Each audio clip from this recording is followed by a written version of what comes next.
Welcome back to Bedtime Stories with Meemaw. This story is called Two Bobbies, a true story of Hurricane Katrina, friendship, and survival. The city of New Orleans on the mighty Mississippi is a place many people and pets call home. Jamming with jazz and dressing up fancy for Mardi Gras, it bustled with life day and night. But on August 29th, 2005, Hurricane Katrina bore down on the city and everyone who lived there, including a wisp of a cat and one puppy.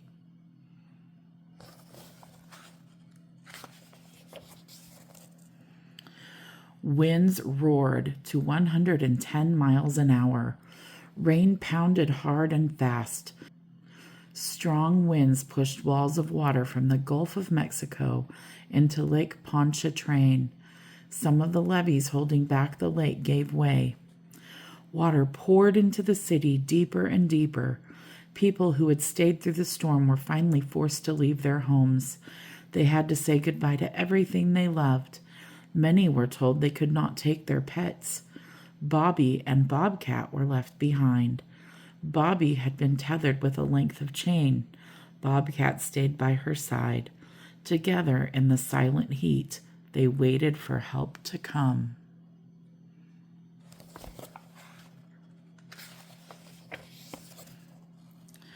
After the storms, volunteers from across the country came to New Orleans to lend a hand. They brought food and water. They rescued people stranded on the roofs of their homes, and they rescued many animals. But with so much damage and confusion, the two Bobbies were not rescued. Their food and water gone, Bobby finally broke free. She dragged along the broken chain with Bobcat close beside her.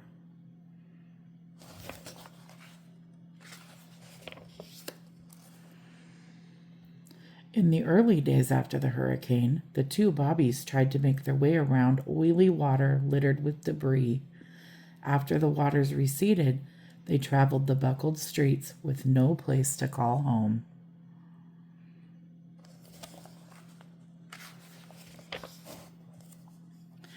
Month after month passed as Bobby and Bobcat wandered the devastated city.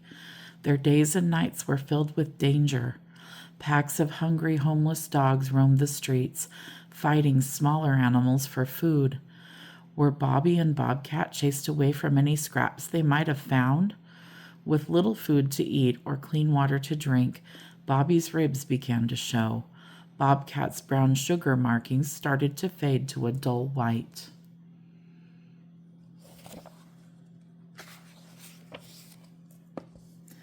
One day in January, 4 long months later, Bobby and Bobcat strayed onto a job site. A construction crew hammered and sawed, fixing up a motel damaged by the hurricane. A worker's dog rushed over to play with Bobby. The dog's owner, Rich, noticed Bobcat too. He saw how thin the two strays were and began feeding them. He trimmed Bobby's chain, leaving enough to jingle on the ground because Bobcat liked to follow it.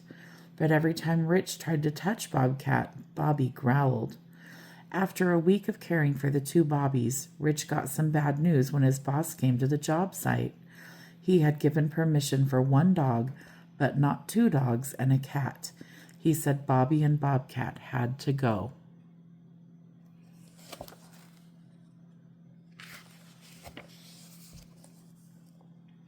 Rich was determined to take them to a safe place, but Bobby still growled whenever Rich got too near Bobcat. She would not let him pick up or even touch her friend, so Rich rattled a bowl full of kibble. Bobby followed the food to Rich's van, and Bobcat followed Bobby.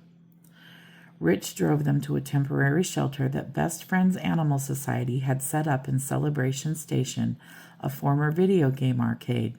The shelter was completely filled with homeless dogs and cats, but a volunteer welcomed them in, even naming them Bobby and Bobcat for their bobbed tails. They were placed in separate rooms.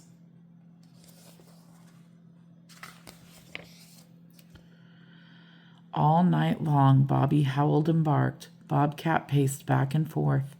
No one could sleep with Bobby making such a ruckus, so volunteers made a large pen for her and put Bobcat in his small carrier inside Bobby's new cage. Bobby lay in front of Bobcat and whimpered.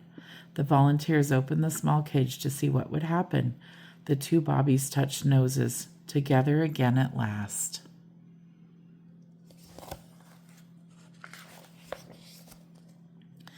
For the next few minutes, the volunteers studied Bobby and Bobcat.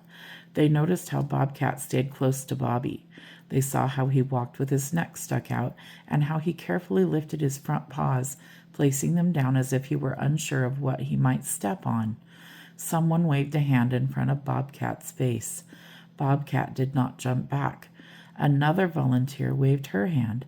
Bobcat did not even blink. Everyone was stunned. Bobcat was blind. All that time on their own, Bobby had been Bobcat's seeing-eyed dog.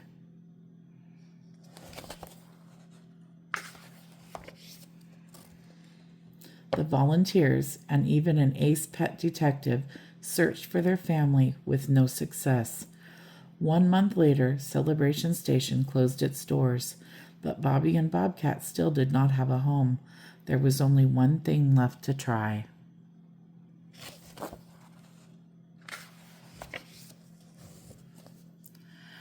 The two Bobbies made a television appearance on CNN's Anderson Cooper 360 Degrees. The very next day, the Best Friends volunteers left New Orleans. One of them drove Bobby and Bobcat to the Best Friends Animal Sanctuary in Utah, where they would stay until a new family could be found. They were on their way west when the news came in. Hundreds of people wanted to adopt them.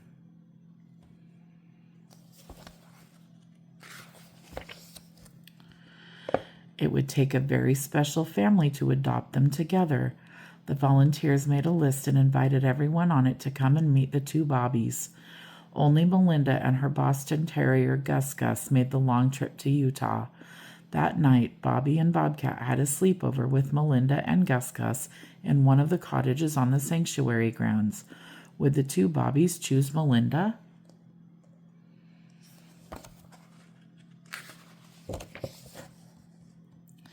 The next morning, everyone knew the answer. Bobby and Bobcat were stuck to Melinda like Velcro. They also liked Gus, and he liked them. Finally, Bobby and Bobcat had found their new family.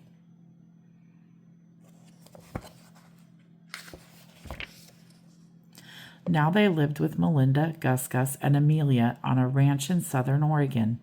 Bobcat has a window seat to sit in. He likes to play with the robot vacuum cleaner. He turns it on all by himself. Bobby helps with the ranch chores. She goes along on horse rides.